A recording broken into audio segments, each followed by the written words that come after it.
Buenas tardes.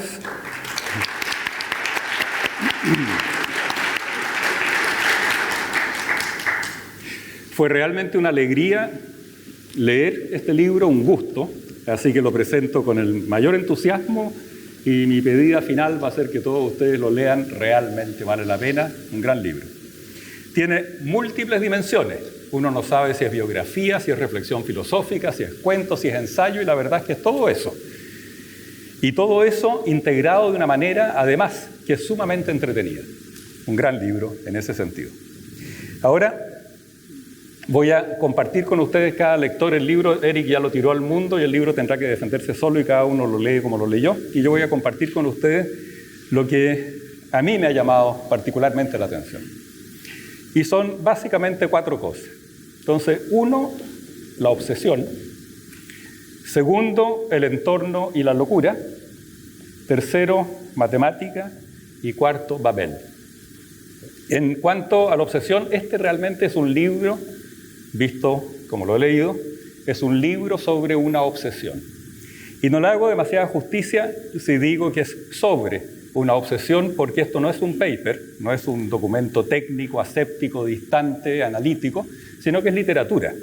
De modo que lo que hace el autor es, de alguna manera, incorporarnos, hacernos participar de la obsesión, nos hace participar de la ansiedad obsesiva, con el estilo, en gran medida, con la forma en que está escrito, y algo que voy a comentar sobre eso, nos hace participar en las ilusiones y en las desilusiones de la obsesión correspondiente, y también nos hace participar en lo tragicómico de la obsesión, porque si hay algo que no le falta al autor es sentido del humor.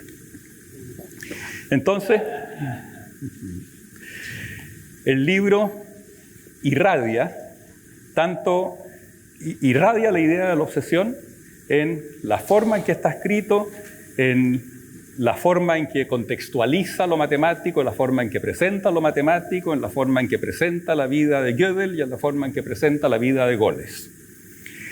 Y la obsesión de la cual estoy hablando es la obsesión de la búsqueda de la certidumbre, de la búsqueda de la certeza, que es una obsesión tremendamente interesante en Occidente, porque como dice el autor, es una obsesión que ha estado presente no por siglos, sino por milenios, y que sorprendentemente, hasta el día de hoy, goza de la mejor salud. Además, es una obsesión transversal, esta obsesión por la certidumbre, por la certeza. Transversal, como diríamos hoy día, o transdisciplinaria, ¿no es cierto?, de distintas perspectivas, porque es una obsesión que, en el caso del libro, que se atiene no exclusivamente, pero especialmente a la certeza matemática, expresada como la aspiración a que la matemática sea consistente, que sea completa, que sea decidible, pero va desde ahí hasta donde yo vengo, que es la certeza jurídica, donde también hay una obsesión comparable por la certeza o la certidumbre jurídica, y un no querer aceptar el amplio espacio de libertad que en el hecho tienen, y menos mal que tienen, los jueces para tomar sus decisiones. Entonces, una certidumbre con una gran amplitud, en ese sentido. Y esto ilumina, como digo, el libro desde un comienzo. Comienza un primer epígrafe diciendo, un autor de ciencia ficción, que cualquier esfuerzo que se haga por dar una explicación total y sistemática del conocimiento de todo, eso es paranoia. Habla de la paranoia. Las primeras líneas dicen, convengamos que en los últimos 40 años Gödel estuvo loco, estuvo paranoico. Y pasa de ahí al estilo mismo, a la forma en que se escribe, que es notable, y aquí voy a leer algunos textos. Entonces, la verdad es que la primera línea no dice, convengamos simplemente que el autor estuvo loco, estuvo paranoico. Lo que dice realmente es, convengamos que por 40 años estuvo loco, paranoico, lunático, insensato, chiflado, demente, ido, perturbado, majareta.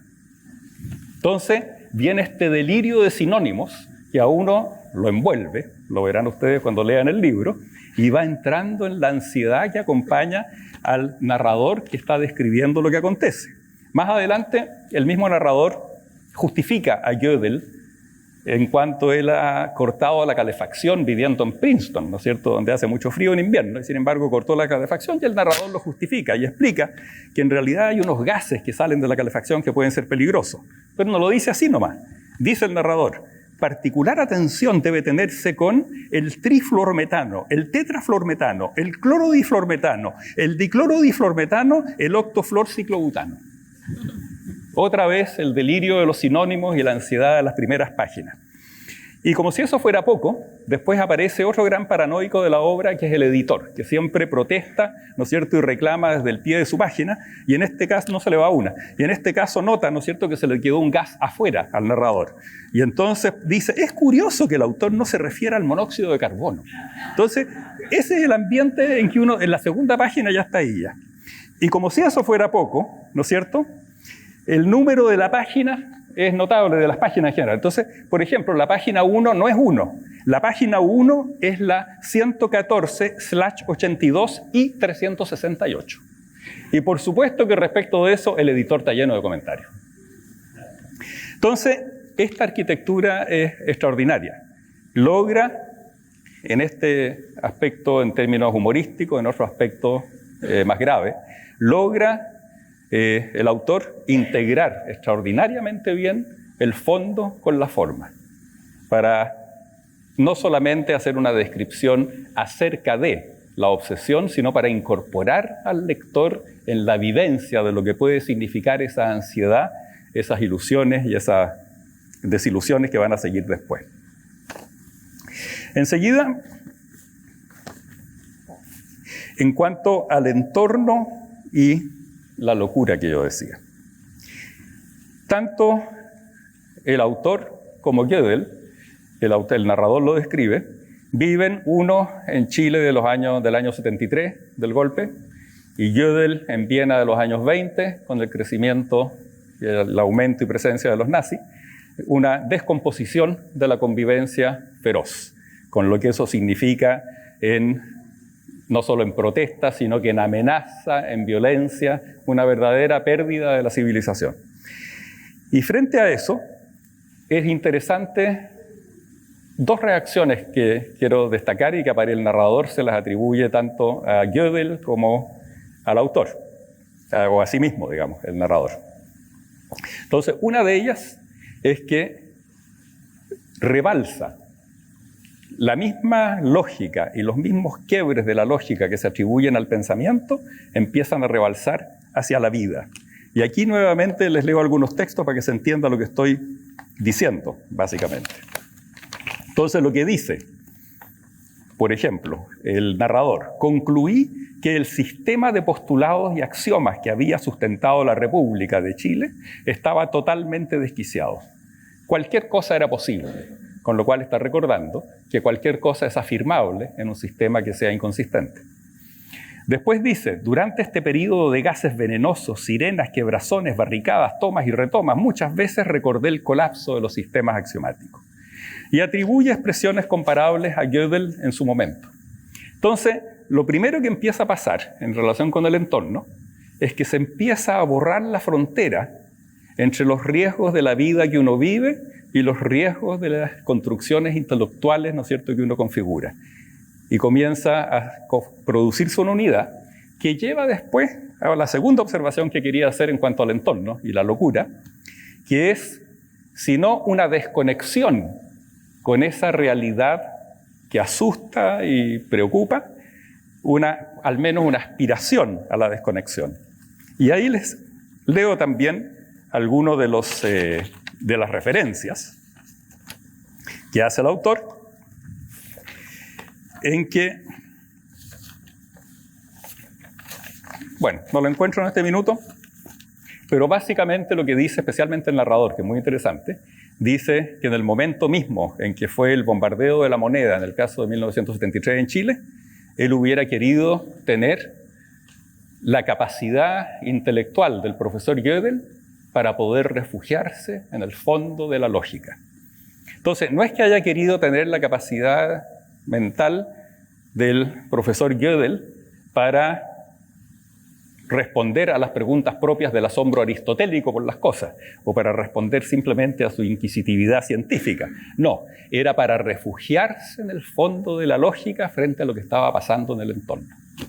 Y ahí, uno de los puntos brillantes, que también me llamaron mucho la atención en el texto, es cómo el autor vincula las instituciones de estudios avanzados con la institucionalidad psiquiátrica de quienes han querido efectivamente desconectarse de esta realidad imperfecta para refugiarse en estas realidades perfectas construidas por la mente. Y en particular describe sumamente bien lo que es el ingreso de Gödel a la Universidad de Princeton, donde simplemente haciendo una descripción burocrática de los trámites que tiene que hacer, lo que uno lee y siente es que es una condena, que está siendo recluido y, como dice el narrador, va a ser para siempre. Eso en cuanto al entorno y la locura, que es interesante. En cuanto a la matemática, uno normalmente diría que en literatura, por ejemplo, es entendible que uno piense, a lo mejor yo puedo entender mejor una obra literaria si algo sé sobre la vida del autor. Y si bien eso es algo que en teoría literaria puede no ser una discusión pacífica, pero por lo menos se puede conversar. En cambio, sería raro que uno piense que para entender la obra de un matemático, de algo pueda servir saber acerca de su vida. Porque al fin y al cabo, el matemático, por así decir, es un dedo que apunta a lo que es. Lo que es, ya sea en términos de arquetipos que existen de alguna manera, si eso es lo que el matemático piensa, o lo que es en términos de las consecuencias de los juegos que él inventa, si es que esa es su mirada de la matemática, pero algo que está allá afuera. Pero la obra del matemático apunta a lo que es, no apunta a quién es el matemático. Y sin embargo, lo que hace el autor en este caso es mostrar que no es así, y no es así para Gödel, porque la obra de Gödel refleja a Gödel. Y no porque sea una expresión de su vida, sino que porque tanto su vida como la obra son expresiones de esta misma obsesión. Ahora entra entonces el autor en la matemática. Y es una matemática que es compleja, pero sin embargo él la presenta con enorme simplicidad y sin simpleza, que es importante. ¿Y cómo lo hace? Hace dos cosas donde yo puedo ver que son interesantes. El editor al comienzo señala que está muy preocupado que ojalá este libro se le venda no solamente a matemáticos. Y yo creo que muchos no matemáticos lo van a leer con el enorme gusto. Porque efectivamente estas dos cosas hace el autor. Una de ellas es que se olvida, más allá de unos esbozos muy generales, se olvida de las demostraciones. Y lo que le importa es que el lector entienda el sentido de estos dos teoremas fundamentales de Gödel. Y que son dos teoremas que tienen un sentido que es bastante más trascendente que lo que le pudiera interesar nomás a los matemáticos, ¿no es cierto? Entonces hay uno de los teoremas que dice, bueno, ¿será posible construir un lenguaje que estén bien definidas las palabras, que esté ordenado, que esté completo, ¿no es cierto? Y con ciertos axiomas lógicos muy básicos, que diga, por ejemplo, que una cosa y lo contrario no pueden ser verdad al mismo tiempo, no más que eso. Una cosa muy sencilla que permita hablar sobre el mundo con claridad, con precisión y sin errores. Y sin embargo, lo que descubre Gödel, ¿no es cierto?, es que cualquier sistema de ese tipo va a poder decir cosas que son verdad y no las puede demostrar. Entonces la verdad queda afuera del sistema. Qué cosa más rara que se nos estén quedando siempre verdades afuera, no importa lo perfecto del lenguaje que armemos. Y después el otro teorema que uno también se esperaría. Bueno, ¿será posible construir un lenguaje que esté bien ordenado, que esté bien pensado, como cuando uno hace lenguaje de programación, que tenga lógica, ¿no es cierto? Y que tengamos la tranquilidad de que es consistente. O sea, de que de ahí no se va a poder deducir que de repente aparezca la máquina y diga que 3 por 5 es 4. Y sin embargo no hay forma de tener esa certeza dentro del mismo sistema. Entonces son dos teoremas que hacen pensar. Y lo que se preocupa al autor es que uno entienda el sentido. Y para eso él esboza una serie de otros resultados laterales que hay, accesorios, pero no para que el lector entienda la matemática que hay detrás, sino simplemente para generar el ambiente y el interés para que se den cuenta de lo importante y del sentido profundo que tienen estos dos teoremas que son centrales al libro. Esa es una de las cosas que hace. Y la otra cosa que hace es dramatizar de manera muy interesante lo que es esta pesquisa de la certeza a lo largo de la historia. Entonces, simplemente a modo de ejemplo, parte con Pitágoras, ¿no es cierto?, donde los pitagóricos querían justamente con un lenguaje perfecto, que era un lenguaje de números y relaciones entre los números, 3/5, 4/8, fracciones, ¿no? Y con eso decían se podía explicar todo el mundo. La música, como ustedes saben, las armonías, en fin. Pero resulta que con esas simples herramientas uno puede definir ciertas magnitudes que no son ni siquiera un número ni una fracción de números, sino que son otro tipo de cosas. Entonces queda esa sombra. Entonces él presenta la esperanza que tenían los pitagóricos, pero al tiro hace ver, hay una sombra, hay una opacidad que no ha sido posible resolver, y ahí queda la sombra. Después sigue con Euclides. Entonces Euclides tiene los axiomas básicos de la geometría, la claridad misma, el primer esfuerzo de axiomatizaciones del mundo hasta donde yo sé, pero al tiro viene la sombra, ¿no es cierto? Qué curioso, pero uno diría que es evidente que dos paralelas no se van a tocar nunca. Pero hay algo raro aquí porque por alguna razón esto no se puede deducir de los demás axiomas de la geometría. Hay que postularlo si uno quiere, pero no lo puede deducir. ¿Qué cosa más extraña? Queda otra opacidad. Y así va presentando a lo largo de la historia cómo uno se va acercando y pareciera que a la vuelta de la esquina está el lenguaje perfecto que puede dar cuenta de todas las cosas, pero al tiro muestra que hay una sombra dentro del sistema, una opacidad que no hemos logrado resolver. Y llega el siglo XIX, donde se hizo un gran esfuerzo por limpiar la casa de la lógica.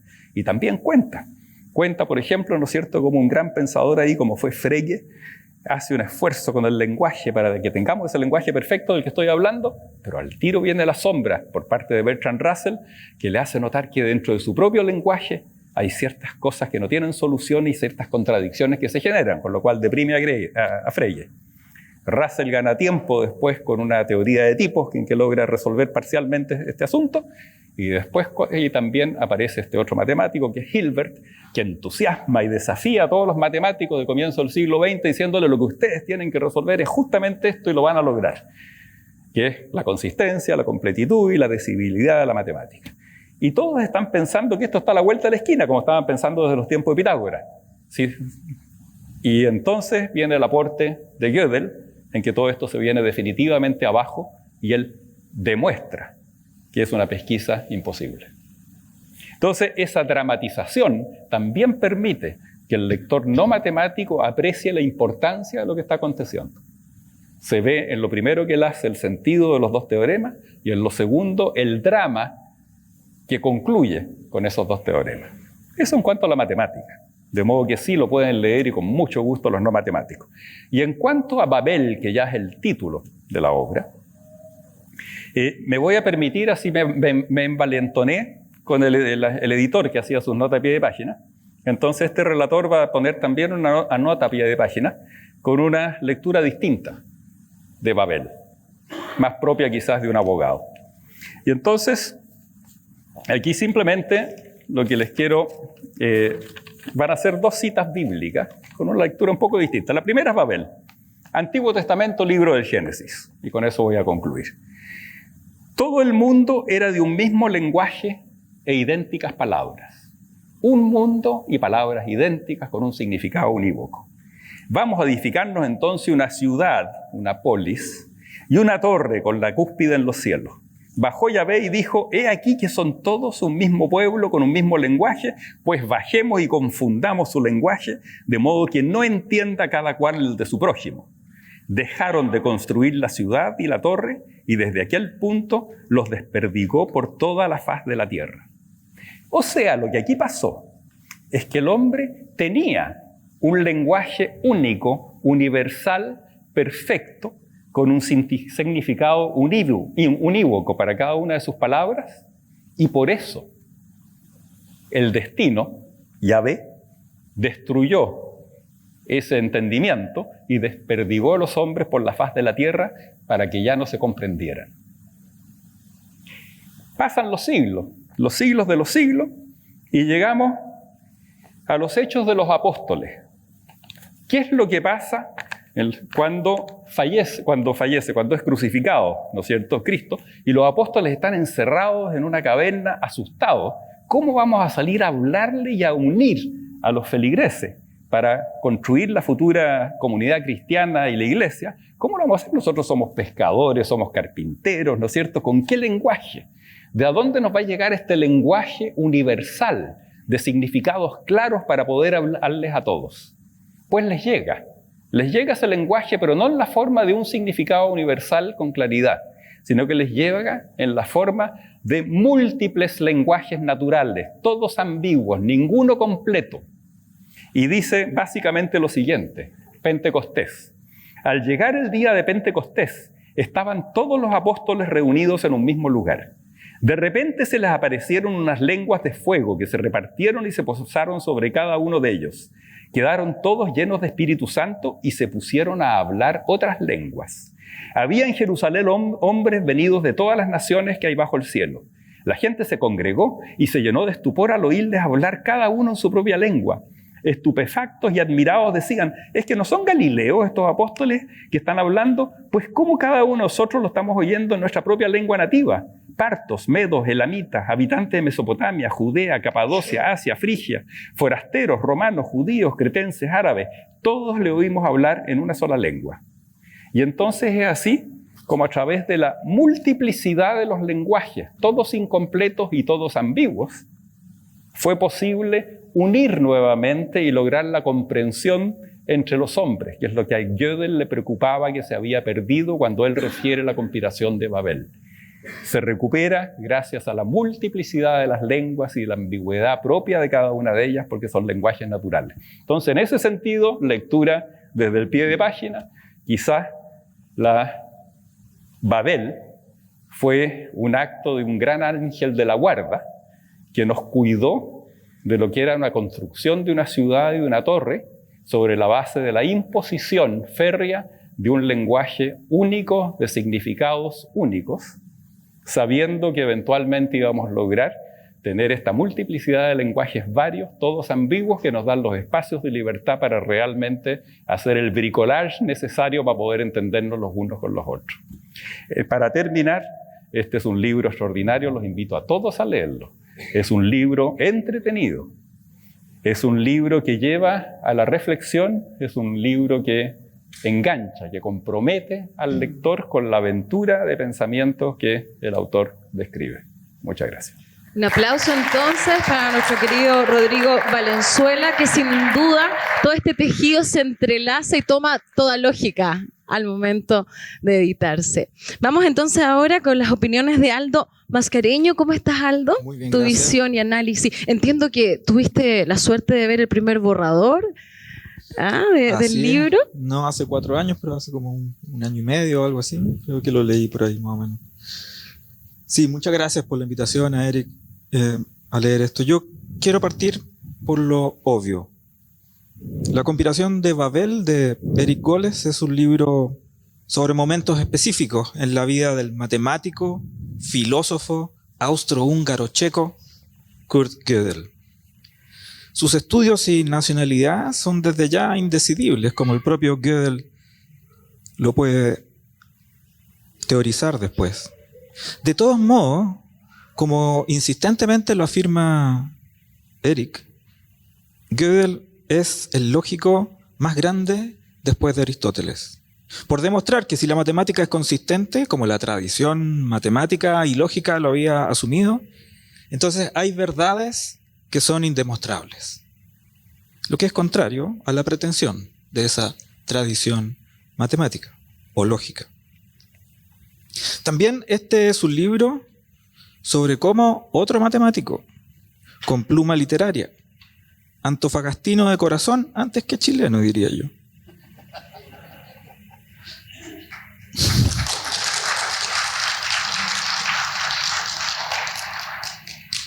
cómo ese antofagastino de corazón se encuentra en distintos momentos y contextos de su vida con el pensamiento de Gödel. Y cómo ello despertó definitivamente su curiosidad y le cambiaría la vida en una epifanía gödeliana. Esa es una cita del libro. Sé que decir que un libro se trata de un matemático hablando de otro matemático no suena muy sexy.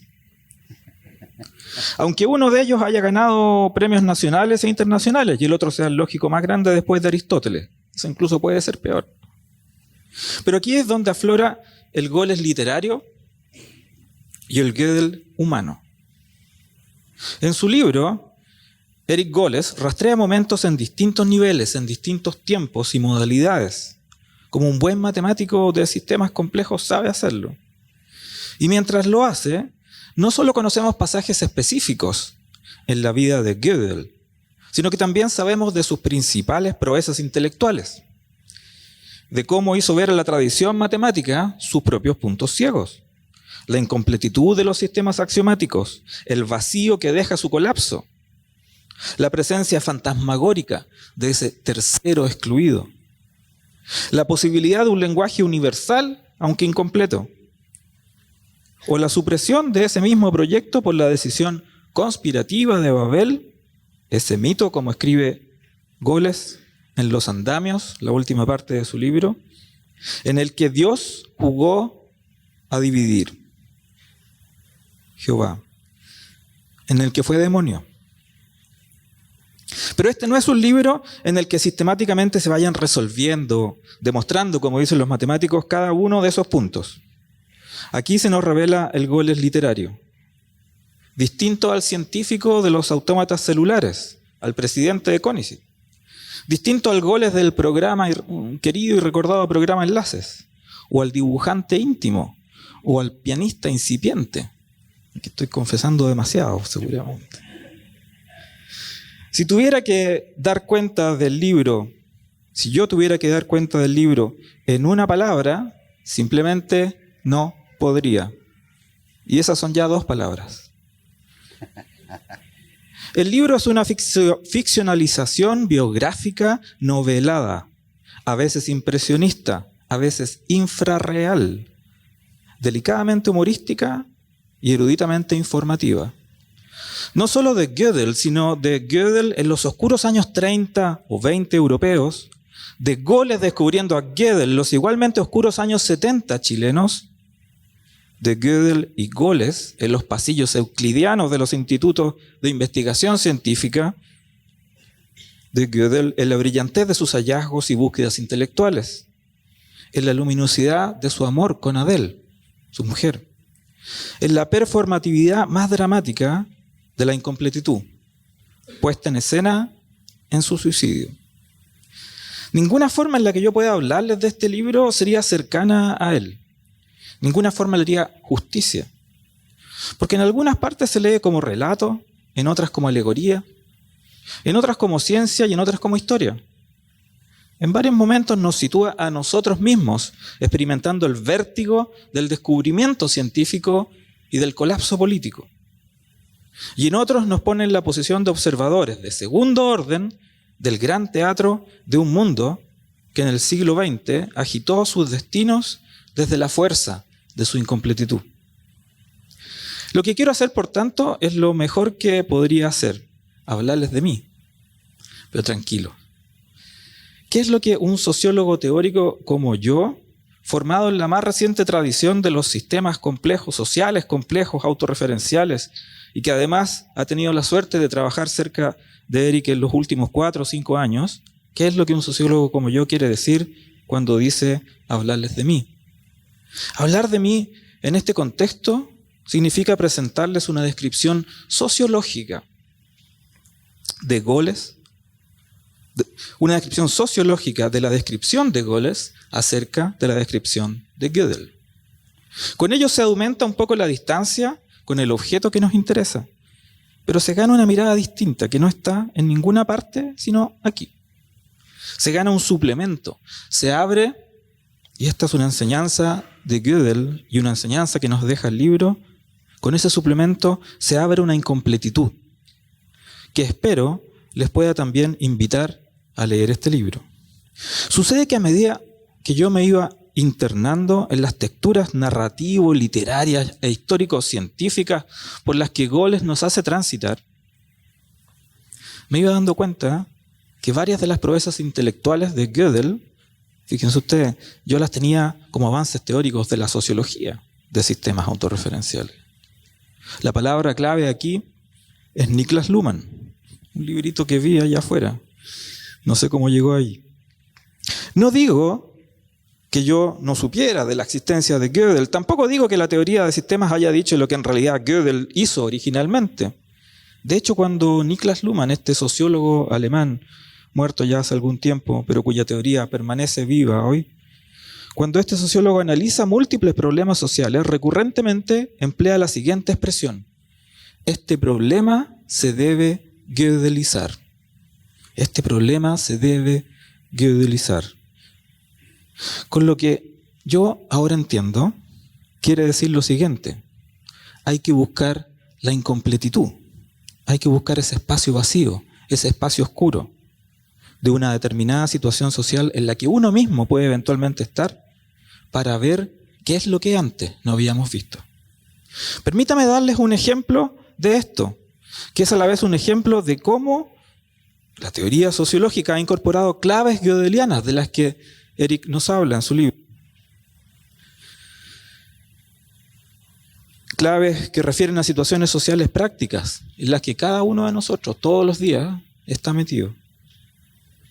Si esto es cierto, si podemos encontrar incompletitud en situaciones sociales, entonces Gödel podría no solo ser el lógico más grande después de Aristóteles, sino que también podría ser el inventor de una nueva sociología, la sociología gödeliana, la sociología que nos invita a ver, ¿no?, a nosotros mismos aquello que no podemos ver, a inventarnos, a saber que hay una incompletitud en todo cuanto hacemos, aun cuando pensemos que lo hicimos bien.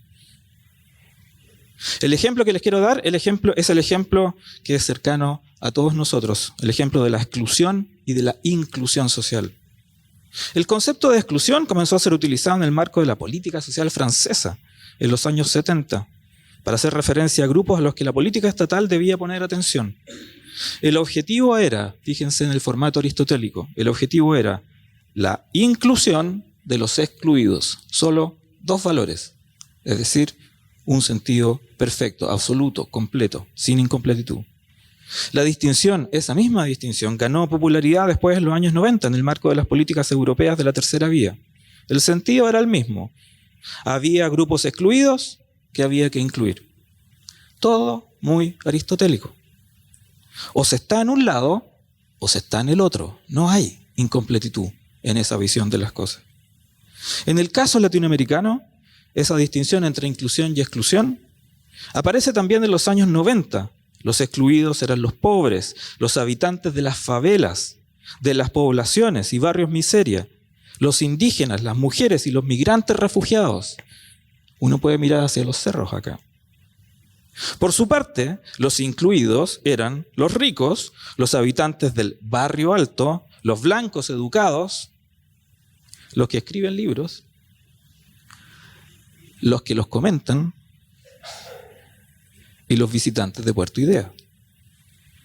Después de La Mujer Fantástica, vimos a otro grupo de excluidos que antes no habíamos visto y a los que ahora queremos fervientemente, desesperadamente incluir. Y después, cuando pasa una tragedia con los migrantes haitianos, que se puede anticipar, seguro también ellos serán objeto de una misericordiosa intención de inclusión. La pregunta de una sociología, si es que se puede hablar así, gödeliana, sería aquí si la diferencia, esta diferencia aristotélica, tan dura, tan fuerte y perfecta, entre inclusión y exclusión, es una distinción de contenido perfecto, completa, sin fisuras. Es decir, si todo lo que no está incluido está excluido y viceversa. En esos momentos es cuando yo sostendría que este tipo de planteamientos, como lo dice Luhmann y como lo dice Goles también, se deben gödelizar. ¿Cómo lo gödelizamos? No aplicamos números primos, como nos explica Eric en su libro, ni el método diagonal, como lo hizo Gödel, sino que reintroducimos esa distinción dentro de ella misma en un ejercicio de autorreferencia, muy simple, tremendamente simple, matemática fundamental, pero muy simple, que se puede formular, por ejemplo, en una pregunta: ¿cuál es la inclusión, exclusión de la inclusión? ¿Y cuál es la inclusión, exclusión de la exclusión? O para ponerlo más claro, los pobres cuyo sustento depende de la ayuda estatal.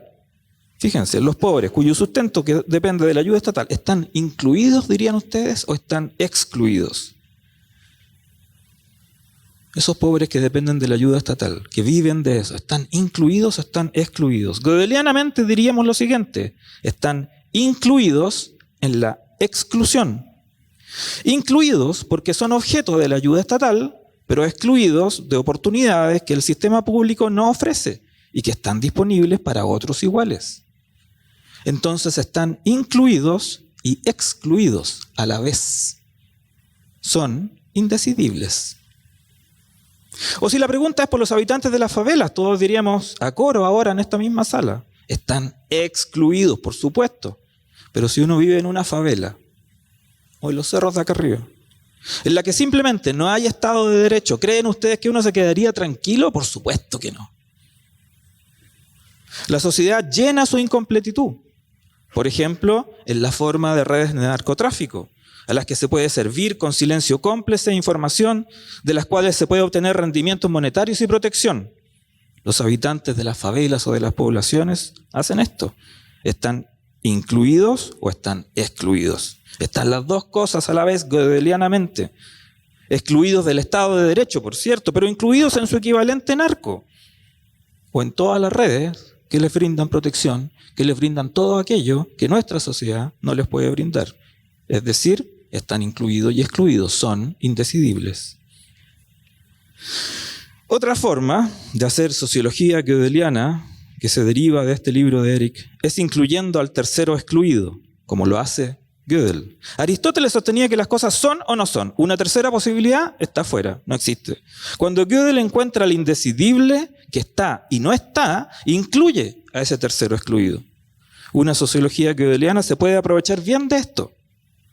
Por ejemplo, en relaciones de pareja, la relación que uno tiene con su pareja, siempre hay un tercero excluido.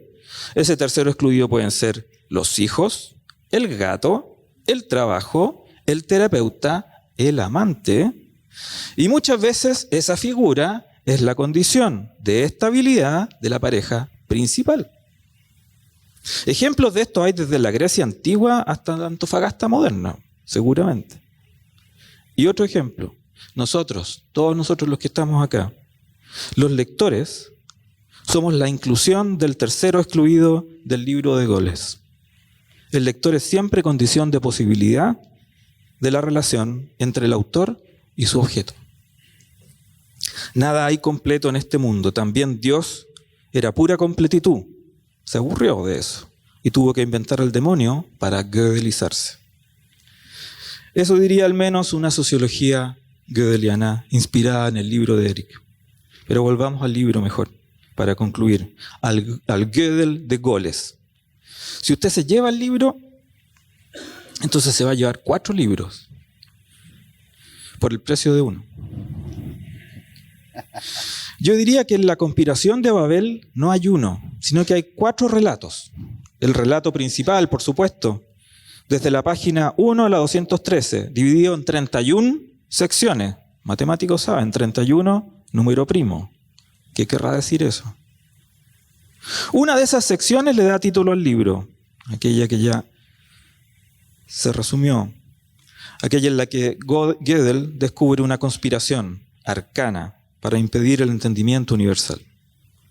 Un segundo libro en el libro, una segunda incompletitud del libro, es otro relato complementario que se llama Andamios, que va desde la página 215 a la 255, en el que el autor reúne apuntes de su investigación de 4 años que sustentan la historia. Aparece aquí desde el Big Bang hasta los testigos de Jehová y un montón de otras cosas. También otro relato, otro libro en el libro. Ya van 2 por el precio de 1. El tercer libro es un relato, yo diría, oculto. El lenguaje aritmético. Al lado de los títulos en español de cada una de las 31 secciones. Que imagino, yo creo, Eric, ese debe ser el método de Goles para calcular el infinito. Y hay un último relato que ya Rodrigo mencionó, el relato de los pies de página que se firma NDE. Que en cualquier libro normal eso significaría la nota del editor. Pero aquí yo no tengo idea si es la nota del editor. Es un texto en sí mismo autónomo, que algunas veces complementa lo expresado por el autor y que otras lo contradice brutalmente. Apostaría varias cosas, especialmente de esos últimos 3 relatos, pero en honor a Gödel, creo que es mejor dejar esto incompleto. Muchas gracias. Fuerte aplauso, Aldo Mascareño, con este análisis sociológico, ¿verdad? Con la visión de Gödel presentada por nuestro querido Eric. Solo a modo ya de presentar a nuestro gran autor, ¿verdad? Decirles que desde lo vivencial y personal del autor y científico matemático Eric Goles, ¿verdad? Todo comenzó con una inquietud intelectual por la lógica donde descubre la vida e intelecto de Kurt Gödel en sus estudios superiores. Y así comienza ahora a hablarnos nuestro querido Eric de todo este proceso y luz de este gran conspiración de Babel. Muchas gracias. ¿Se escucha? Más cerquita probablemente ¿A dónde está? ¿Ahí? Ahí. Sí. Es que es incompleto, entonces estamos hablando de incompletitud. Un segundo. ¿Ahí se escucha mejor? Sí. Sí, muchas gracias. Bueno, oye, agradezco infinitamente primero a ustedes 3, que me han ayudado en esta tarea y les agradezco. Han sido muy generosos, o sea, qué bueno es sentir que los demás son generosos, es decir, la generosidad es una cosa que nos hace tanta falta y lo que ustedes han hecho, ustedes 2, ha sido una muestra primero de generosidad. Así que muchas gracias a ustedes. Segundo, este libro, alguna vez hice una entrevista hace poco y yo decía, todos los personajes, todo lo que aparece en el libro soy yo. Y eso no es una manifestación de soberbia. Yo viví cada uno de los momentos que aquí está escrito. Con la modestia de mis capacidades limitadas literarias. Yo no pretendo ser un literato, ni mucho menos. Pero tengo pasión por lo que hago. Y viví cada uno de esos momentos, los inventos, las alegrías de Gödel, los dolores de Gödel, su mujer Adele. Fui cada uno de ellos. Fui todos los géneros de este libro. Y tal vez a ustedes les va a gustar que les cuente un poco qué es lo que hay detrás del libro en cuanto a la historia, cómo me acompañó, cómo nació. Esto nace justamente aquí en Antofagasta, lo comentábamos hoy día. A ver, evidentemente que mi conocimiento de Gödel nace antes, cuando estaba en la universidad, pero la idea de escribir un libro nace aquí en Antofagasta, diría yo, en el primer festival Puerto Ideas. Chantal Signorio, que dirigía Puerto Ideas, en aquel entonces, antes del primer festival, me invitó a venir y dar una charla acá. Entonces, yo le dije que bueno, porque me parecía brutalmente interesante hacer esta charla en Antofagasta, Puerto Ideas, etc. Pero ella, antes de irse de mi casa, sabes que fue con varios colegas a invitarme, me dice, Eric, avísame con tiempo toda la parafernalia que vas a necesitar para tu exposición, porque los científicos usualmente necesitan un montón de cosas. Bueno, aquí está mi madre, que es actriz de teatro, y yo de algún modo vivo esa cultura. Entonces, que a mí me digan que necesito cosas para expresarme, es como, por favor, yo puedo aquí contarles cosas, un tollo enorme a todos ustedes y entretenerlo por 2 horas. Eso lo sé. Entonces le digo a la Chantal, no necesito nada. Una sala en la noche y voy a contar un cuento. Y se fue, y yo me quedé muy feliz. Y después dice, ¿y qué voy a contar? Y esa fue la historia durante 6 meses, hasta que llegó la charla, y hice un monólogo sobre la aparición de la computación en la informática, donde aparece como personaje central, de manera casi natural, aparece Turing en ese momento, que también aparece en el libro. Turing, el de la película, ¿cómo se llama la película? El Enigma. Pero poco a poco me fue inundando Gödel. Y si ustedes van a YouTube van a encontrar eso que hice yo en Antofagasta en ese momento. Y ahí hablé de Chantal, que me provocó hacer esto, ¿no es cierto? Sustentando en nada escrito, solo hablé un cuento. Y la segunda provocación, insinuación, la hace Pilar Barba, que está acá conmigo, a la cual le agradezco infinitamente, que me dice, Eric, cuando terminó la exposición, esto deberías dramatizarlo y hacer una especie de monólogo para teatro. Y ahí empecé, pues, hace 4 años y medio, a tratar de escribir un monólogo para teatro que, curiosamente, aunque mi madre es teatrera, en el mejor sentido, yo no tengo ese don. Entonces, el monólogo para teatro poco a poco fue evolucionando en múltiples lecturas a Pilar, etcétera, que le iba haciendo, que tiene mucho de hablado también esta novela. Se lee en voz alta muy bonita, a mí me gusta cómo suena al leerla en voz alta. Fue evolucionando y se convirtió en lo que es. Un embutido de un montón de cosas. Hay vivencias personales, está la historia de Gödel, por supuesto, está la Viena de los años 30, está el semestre de primavera, como decíamos en Bochef, en la Escuela de Ingeniería de la Universidad de Chile, segundo semestre del año 72, en que estaba la huelga de los camioneros, y habían jóvenes, en el caso mío, no soy el único, ahí veo otro que hacía lo mismo que yo, y que está acá, en que seguíamos, aparte de participar de la vida política del país, seguíamos cursos de lógica. ¿Se dan cuenta lo ilógico de todo eso? O tal vez lo sumamente lógico era un modo de salvarnos, probablemente. Entonces, todo eso está en el libro.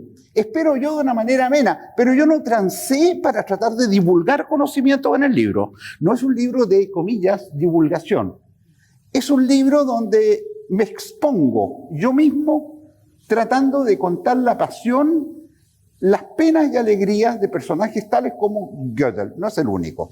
Y no solo el Gödel, Gödel era un tipo brillante, o sea, su madre cuenta que cuando era pequeño en el colegio nunca sacó una calificación, no sé qué notas ponían en Alemania, pero para los efectos nuestros, nunca sacó algo menos que un 7, ni siquiera en gimnasia. O sea, en nada le iba mal, en todo era... Y preguntaba todo, le llamaban al señor ¿por qué? Perfecto, llega a Viena y a los 24 años se manda este resultado que cambia la visión que tenemos de la verdad en el mundo occidental. Y a la vez estaba realmente comenzando con una locura que partió con una hipocondría, diría yo, y que se transformó realmente en una locura que lo lleva hasta el año 78, un Princeton hasta la muerte, digamos. Y para explicar aquello, en el libro yo tuve que convivir y tratar de explicar esa pasión por el conocimiento que tenía Gödel y lo que estaba buscando. Porque si uno es chino, nadie entiende nada. Entonces, de algún modo, ahí nace el narrador que va contando cómo él aprendió aquello que lo lleva a escribir el libro. Y el otro personaje fundamental, a ver, a mí me da mucho susto, a ver... Esto también me viene mi formación en este colegio y después en la Universidad de Chile, en Bochef. Pucha que le tengo susto perder el control sobre las cosas. Es una cosa muy difícil tener en la mano y equivocarse. Entonces, frente a una afirmación que yo hacía en el libro, estaba lanzado en el libro escribiendo algo sobre ello. De repente decía, oye, y si no es así, y si tal vez lo contrario me van a criticar, pucha, que lata, entonces colocaba una nota del editor abajo que decía lo contrario. ¿Saben cómo se llama eso? Me colocaba el parche antelería. Entonces, hay algo de eso. No es lo único, no es tan inocente tampoco. O sea, es una muestra que siempre hay una fuera del teorema de Gödel. O sea, siempre el editor está diciendo, oye, adentro de la novela hay un espacio de narración, pero yo estoy afuera y estoy comentando. Pero soy yo el que comento. Yo soy el que comento. Entonces, de algún modo, soy todos los personajes con sus errores, etcétera, pero trato de cubrirme las espaldas, de colocarme el parche antes de la herida. Les voy a leer solo un texto de una paginita y ahí voy a quedarme. Bueno, evidentemente que les recomiendo que lean el libro. ¿Cómo podría ser que no? ¿Sería ridículo? Claro, sería altamente... figura también como personaje importante, en buena parte, Nicanor Parra en este libro. Nicanor, con el cual yo tuve el privilegio de seguir un seminario en el Centro de Estudios Humanísticos de un año entero con él, con Enrique Lin, Raúl Zurita, con toda esa gente que aquí figuran de algún modo. O sea, esto está inmerso en un contexto donde hay mucho personal, pero sin perder el hilo, que es una historia coherente y que tiene un fin. Otra cosa que a mí me impresionó mucho, porque toda esta gente, o sea, Gödel, qué sé yo, los matemáticos, para los que aquí no son matemáticos, probablemente hay varios matemáticos acá, pero para los que no son, la visión del matemático es un tipo medio rayado y loco. No todos somos locos, los hay, Gödel estaba loco al final, pero todos tenemos una vida. A ver, a los matemáticos nos gustan las relaciones de pareja, que la pareja sea hombre o mujer ya es personal, pero nos gusta tener pareja, a todos, a la mayoría. Entonces, somos seres humanos en instancias con las miserias y las grandezas de todos los seres humanos. Y yo trato de llevarlo a Gödel. Gödel tenía buena facha. Tenía súper buena facha, se vestía de una manera pero perfecta, le gustaban mucho las mujeres y se enamoró en Viena, venía de la alta burguesía del Imperio Austrohúngaro, la familia con mucho billete hasta la muerte del padre, y se enamora, imaginen ustedes, de la alta burguesía, y se enamora de una tipa que bailaba en un cabaret, de una corista de un cabaret de Viena. ¿Se imaginan lo que pensaba la familia y la mamá? Todo esto escondido, se enamora de Adele. Y todo el mundo lo velaba, hablaba mal de él, y finalmente Adele fue la que permitió, fueron parejas, se casaron y vivieron toda su vida, y permitió que el tipo aguantara hasta el año 78, más o menos en un cierto grado de normalidad. Si no hubiese sido por esa mujer, se nos hunde mucho antes Gödel. Y tal vez les voy a leer algo sobre Adele, porque es un personaje querible y muy vilipendiado por toda la comunidad vienesa en Princeton. La trataban mal, la velaban, etc. Voy a tratar de relatarles eso un poquito si encuentro la página, porque nunca encuentro nada yo. No sé dónde está. Uf. Aquí está. Me voy a permitir, ¿no les molesta que les lea un poquito? No, para nada. A mí tampoco. Es de toda evidencia que el encuentro entre la bailarina de un cabaret vienés de mala muerte y el lógico ápice de la inteligencia europea corresponde a un suceso de probabilidad nula. Ciertamente contribuyó el hecho de que ella vivía en el vecindario de los hermanos Gödel. No obstante, es nuestro parecer que la causa principal fue el colapso de la institucionalidad en que se sustentaba el antiguo imperio. En esos años turbulentos, previos a la anexión de Austria por la Alemania nazi y a la inminente guerra, los postulados de sociabilidad y convivencia en los cuales se apoyaba la sociedad vienesa devienen acuosos, relativos, peor aún, francamente contradictorios. Bien sabemos que en tales escenarios todo es posible. Cualquier cosa puede suceder, desde el asesinato del profesor Maurice Schlick en la universidad hasta los teoremas de completitud y la sin duda desequilibrada relación entre el que pronto se convertiría en el lógico más importante de la humanidad después de Aristóteles y la hija de un fotógrafo, divorciada de un fotógrafo, masajista a domicilio y bailarina de comparsa en La Mariposa Nocturna. Adele Nimbursky, nacida Porker, blanco de los cotilleos de la comunidad vienesa del instituto, que será crucial y determinante en la contención de la enfermedad de su futuro marido, manteniéndolo en este lado del espejo, en el más acá, a pesar de sus múltiples manías, su severa hipocondría y las recurrentes crisis paranoides.